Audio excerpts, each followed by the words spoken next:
నిజంగా ఈ మధ్య హాస్పిటల్స్కి వెళ్ళాలంటే భయం వేస్తుంది. మొన్న నా కాలుకి ఒక చిన్న దెబ్బ తగిలింది. అంటే ఇట్లా నడుస్తూ ఉంటే టీపాయ్ తగిలింది. సోఫా మధ్యలో టీపాయ్ ఉంటుంది కదా, అది తగిలింది.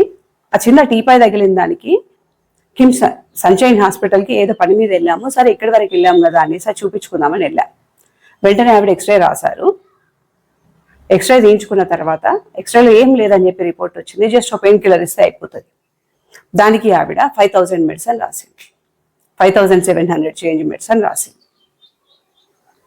నేనేమో డాక్టర్ రూమ్లో నుండి బయటకు వచ్చాను. ఏదో కాల్ వస్తే మాట్లాడుతున్నా నా బిడ్డ మెడిసిన్ తీసుకొని వచ్చింది.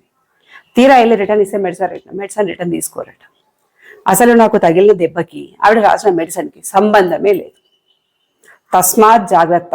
హాస్పిటల్స్కి వెళ్ళినప్పుడు 1-2 సార్లు వాళ్ళు అసలు ఏం రాశారు అన్నది చూసి చేయించుకోండి. ఎందుకంటే ఇప్పుడున్న అన్ని హాస్పిటల్స్ అన్నీ కంప్లీట్ కరప్టెడ్ అయిపోయినాయి. అన్ని మనీ మైండెడ్. వాళ్ళు సేవ చేయట్లేదు, కేవలం బిజినెస్ మాత్రమే చేస్తున్నారు. మనుషుల పార్ట్స్ నమ్ముకోవడంతో పాటు ఇలాంటివి కూడా చేస్తున్నారు. దొరకడమే ఆలస్యం. కూర్చోబెట్టి కోసి పెడుతున్నారు. వాళ్ళ దగ్గర పేషెంట్స్ లేక ఎవరు పోతే వాళ్ళకు జబ్బును అడ్డగడుతున్నారు. అందుకని హాస్పిటల్స్కి వెళ్లే ముందే ఆలోచించండి. వెళ్ళిన తర్వాత ఇంకా జాగ్రత్తగా ఉండండి. వీలైతే పెద్ద హాస్పిటల్ పెద్ద అవసరం లేదు. వీలైతే మీ ఇంటి దగ్గరలో ఉన్న హాస్పిటల్, మీ దగ్గరలో ఉన్న ఆర్ఎంపీకి చూపించుకో. భయానికో భక్తికో సరైన ట్రీట్మెంట్ ఇస్తారు. అడ్డమైన రోగాలు అంటగట్టకుండా.